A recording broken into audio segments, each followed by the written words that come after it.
Welcome to the circle. I have Lynn Peltzer with me today. And unfortunately, both Tracy Evans and Heather Meeks had to miss today. So you guys are lucky to have the two of us, right, Lynn? I'm excited to do this together. I'm missing the other girls, but it's kind of fun to shake it up. So I know, right? Now yeah. I'm thinking I should probably open up a window with the circle. So if my eyes look like they're going elsewhere. And this way I can see if there's any comments that come through. So I'm going to whoops, get rid of my, there we go. So sorry guys, I'm just getting rid of the volume on there. Okay, I'm set up. I've got it open in another window so I can see what's going on. So today, Lynn is going to lead our conversation, and we're going to talk about how to really look at the efforts that you're putting in to see the return on your business. So how do you actually do that? What are some of the things that we can do so that we know that we're actually getting a return for all the hard work we keep putting in on a daily basis? So Lynn, if you want to start, and then I will jump in with my thoughts as we go along. Yeah, feel free to add in anything because I know you have many years of experience with, obviously setting goals and putting in your own effort and growing business, but also as a leader of teams. So you have a lot of experience there. You and I have some similar experience probably in this area. One thing I want to say too is, in addition to what you said, Tammy, is that sometimes we are not putting in the effort. Sometimes we're putting in a lot of effort. Okay, so it's also about getting real with yourself. And I'm going to work through something so we know, are we doing what we need to do? And then if we're doing all that we need to do and we're still not seeing results, then that's another part we're going to talk to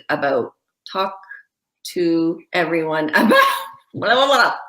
Must be the Mother's Day thing going. We just had Mother's Day, so yeah, right. yeah, back to reality. So what I want to talk about, and it may be boring, and some people are resistant to it, but every large business does this. So why wouldn't people that have a home-based business, anybody who wants to not have it as a hobby, even as a hobby, you should do this somewhat. But if you really want to have a business where you are moving forward all the time, you have big, hairy, audacious goals, then you need to be tracking.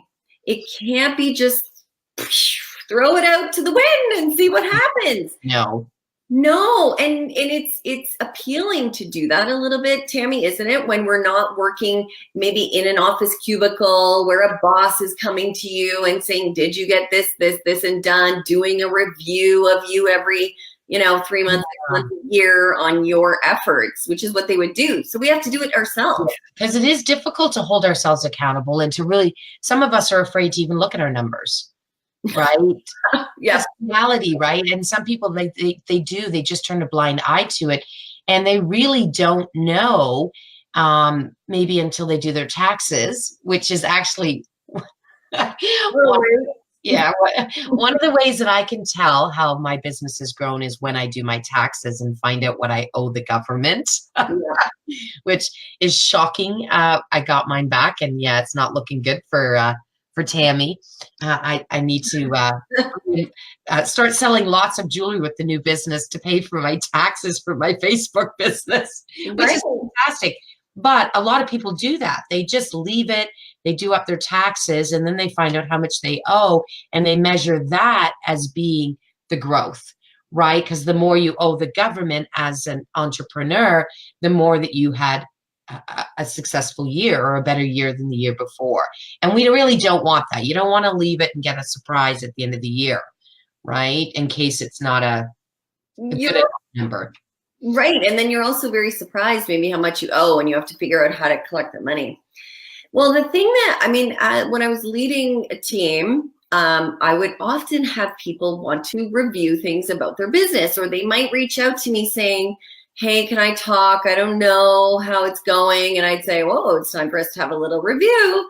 And so then my job was to lead them through something that I thought they could then start doing on their own. So that's what I would love to share. Yeah, that'd be fantastic. Yeah, if anybody wants to take this on themselves, it's your own self-review of your business. And it's so easy, but it takes the step of doing it. Number one, If you like paper, which I do, get yourself a little spiral notebook, you know, those little thin ones, and keep one for either each year, or you might have 2 or 3 years in it, depending on how thick the book is. So you want to do, I'm not going to go deep into goal setting, but if you, at the beginning of the year or before January 1, you have all your goals written down for the year. Like, let's say you want to make $50,000 this year in this business or whatever it is, whatever that goal is.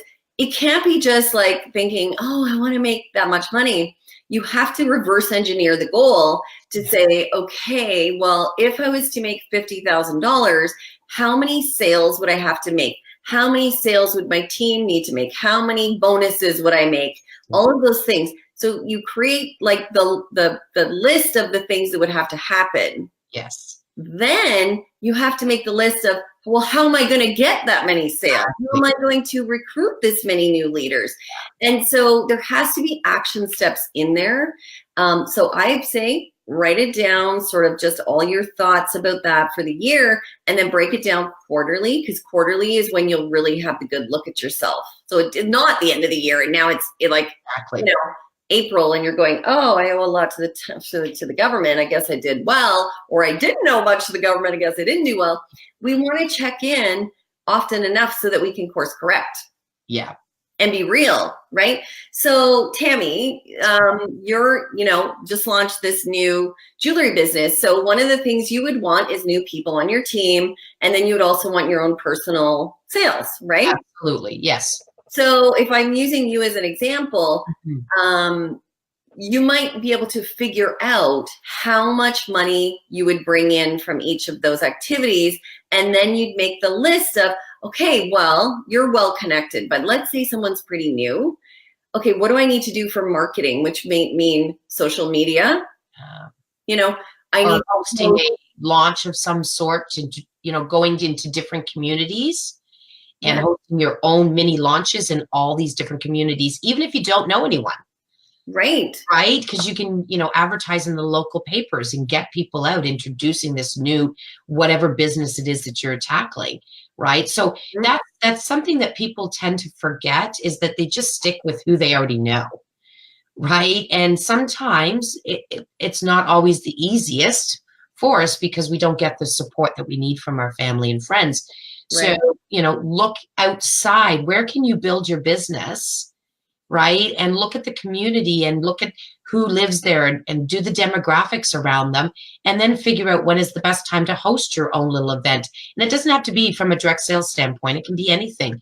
You know, let's say I was trying to break my Facebook training into new communities of business owners. You know, I might offer a free information night where they can come, and I will give them, you know, a bunch of different tips that can help them get started in social media. So bring exposure to myself. And by offering it for free, I can hopefully bring in the attendance. So, right. So it's don't always just, most people think inside this little box without expanding outside of it. And that can restrict us to growing our business. It's true. So when you're doing these goals, it's a good way. Some of these thoughts will come up. So if you're a massage therapist, it's going to be local. It's got to be people that can get a certain distance. So you may be making a list of things like, you know, I should meet more people. Well, how would I do that to gain new clients? Maybe I need to attend networking, you know, in person. Maybe I need to be networking in groups on Facebook. Perhaps I need to go to a trade show. And so you make a list of all these things that would get you to the goal of X number of new clients, customers, whatever.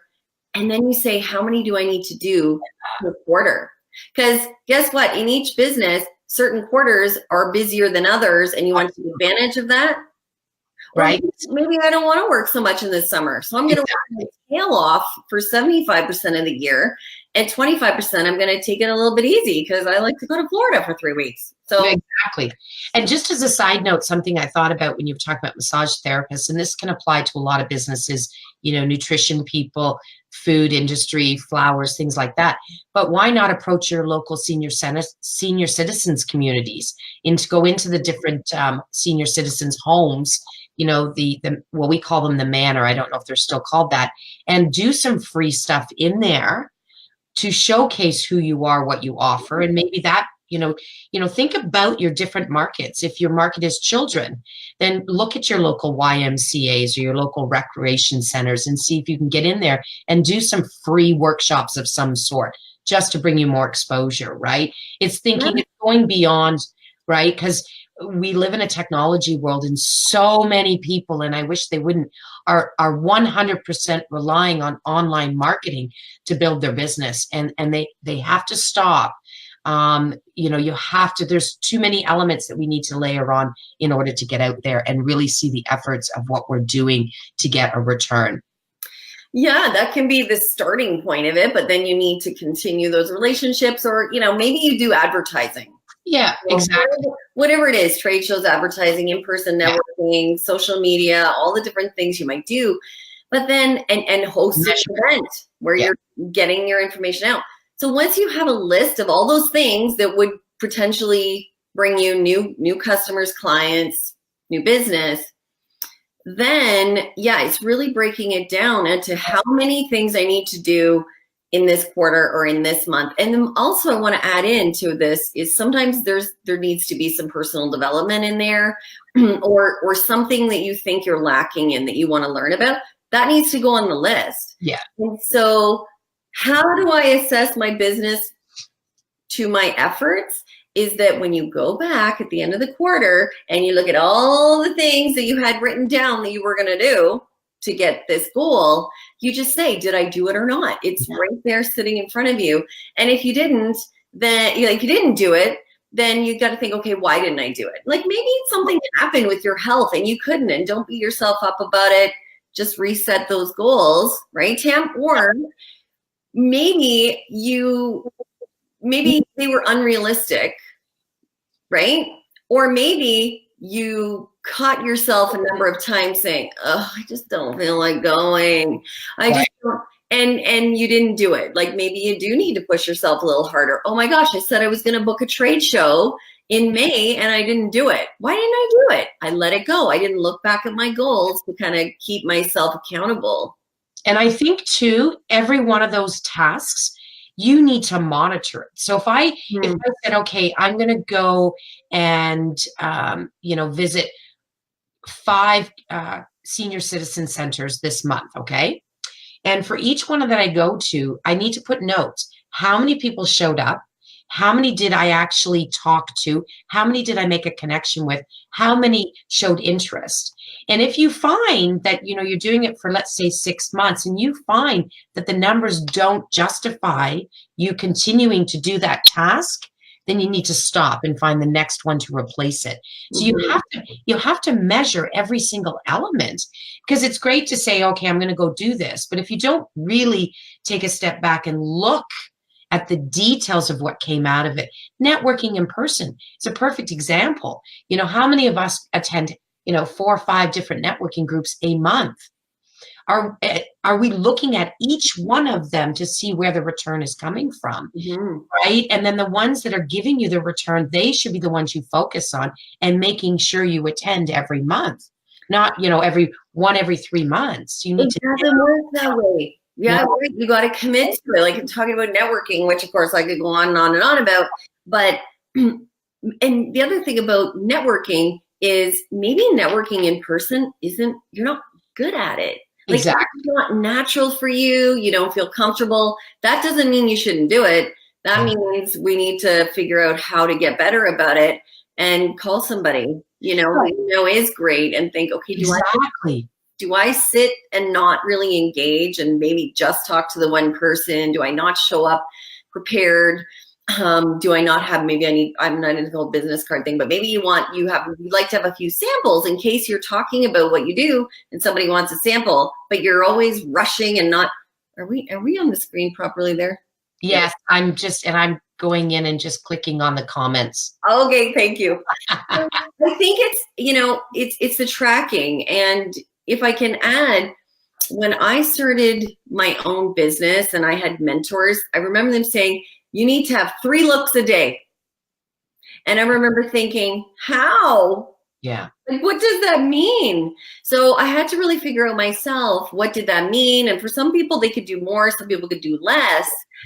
But if you're tracking it in a something simple, maybe you like it on a spreadsheet, maybe you just have a little notebook and you're like, okay, I did have new connections, I do had new conversations, I had people go and look at my product, try my product, ask me questions. Yeah.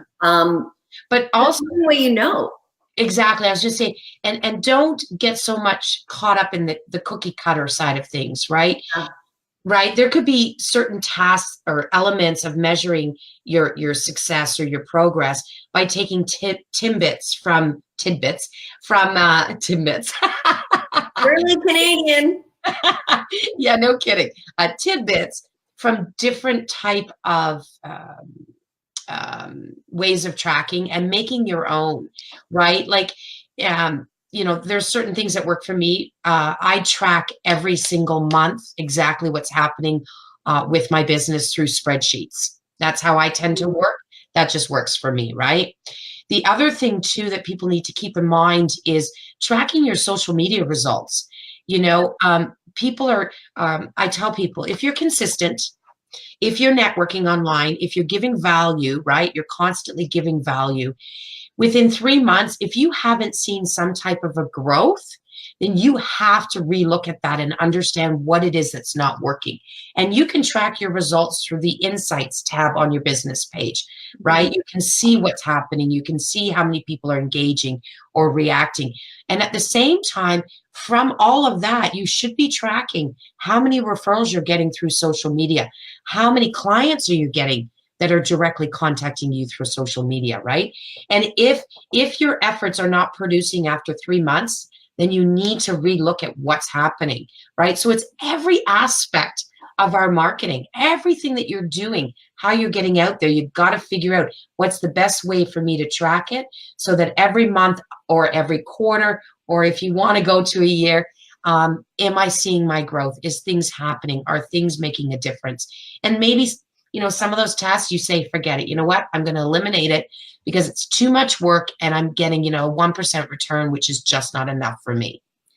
And I mean, let's be honest, not every product or service is received well through different channels. No, exactly. You might be barking up the wrong tree, so to speak, right? So that's a good time to kind of look at that and reach out. Like if you're part of a group, you're part of this group. Anyone who's watching this right now, if you're watching it live, you're part of this group. You can feel free to post a question and ask if somebody would take a look and help. One of us or someone else in the group, we have tons of great different variety of business owners here and people that aren't business owners, and if they would be your consumer and you'd be like, would you look at this and tell me, does this something appeal to you or not appeal to you? Why not pose and see who could help you? Yeah. To a networking group, you have all this vast number of people that would love to kind of have a look, whether it's you going, I got a new logo, tell me about it. Ask for help because I can't see it ourselves. I notice people don't take advantage of the communities that they're part of by reaching out to people and saying, do you mind? I've seen it in some groups where people are launching a new free download and they're like, before I go live with this, do you mind, guys? Can you go through, check it for me? Tell me if it makes sense. Tell me if there's value. We have some great communities on social media that people really need to take advantage of because that response that you get is going to help make whatever it is that you're putting out there so much better, right? Instead of you just, crossing your fingers and hope that it's what your audience is looking for, or you've done it correctly. Yeah, and you might get a great cross section of people instead of you asking just your best friend who's going to be like, "Oh, you're so awesome, Tammy." Right? Because and it's rare. I mean, most of us support each other. I mean, I'm hoping that we can do the constructive feedback, to make some changes. But yeah, I think it's important that, you reach out to the different communities, and the circle is one of them. We've got a great group of people in there, and we have no issues with you guys posting anything in there where you want our feedback or the audience's feedback. Ask questions, right? We're here to help. We're here to we want to see everyone grow. Right? Doing this. Yeah. And another thing, exactly. And another thing too is getting an accountability coach just strictly for holding you accountable to make sure you're measuring your progress, to measure your results, right? Maybe they're the ones that check in with you every quarter and say, okay, I need your stats. Where are you at? Show me everything that you've done in the last quarter, and what tasks you did and which ones you accomplished, and what did it ultimately bring you, right? Yeah. If you aren't tracking it yourself, you can't help yourself. And if you're not tracking it yourself, a coach and a mentor can't help you either. They don't know where you've been or what you've been doing.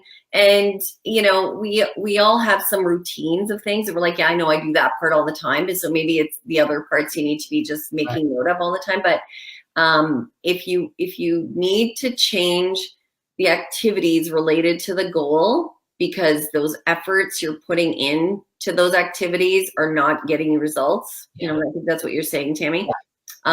That's when you get to review it. And after 3 months, that's a good amount of time. Exactly. A year is too long.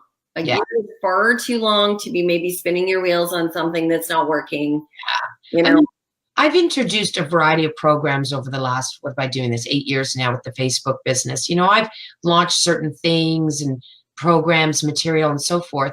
And based on the response, in some cases, I said, you know what? I'm just going to put it in the background for now because the response wasn't what I expected. So that's okay. Maybe I need to bring it out at another time. Maybe I need to relook at it. Maybe I need to improve on it, whatever it be. But in the meantime, I took it off, or I hid it off my website and said that's something for future. So it's not about always eliminating a task. It may be just putting it on hold so you have time to go back and really look at it and see what or why it didn't succeed the way you expected. Yeah, I love that. Let's do a mini recap here. Yeah. Here we go.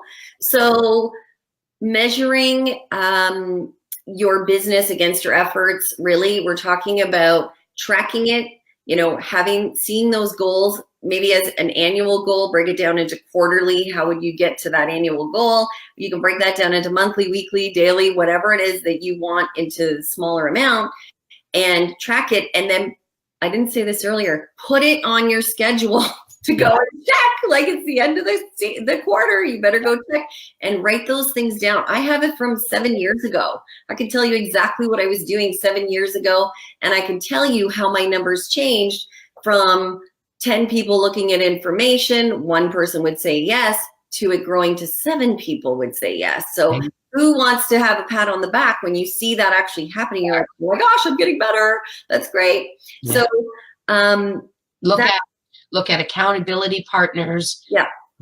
Make sure you're measuring not just your dollar value, but your referrals, your social media marketing, your networking marketing that you do. Anything you need to measure each main category, if that's what we want to call it. Maybe we call them categories. You need to be measuring every element that belongs to each one of those categories so that you understand where you're at. Yep. And if you are putting in a lot of effort, not getting results, maybe you need to learn something new, delegate, or leave that part. Right? Exactly. Yeah. Yep. Perfect. Okay. Thanks, Tam. That was awesome. I missed you from our last time. You can probably read better than I can. I can read, but I can't see who's posting it. Yeah, so we're getting a lot of great comments about the content that we talked about today. So thank you. That's really awesome. Yeah, everyone seemed to like it. So just as a reminder, guys, utilize the Circle group to ask any questions, to look for advice, whatever it might be. Okay, we're all here as well as the members of the group too. And please share this out. Follow us on YouTube if you want to see one concise place to look at all our old videos as well, if you're seeing this somewhere else than in the group. And if you're seeing this somewhere that it was shared and you're not part of the circle, ask to join because we love it. All right, Tammy, thanks so much. And we'll see everybody again in 2 weeks. And we have a new great topic for you then. Take care. Bye, guys. Bye.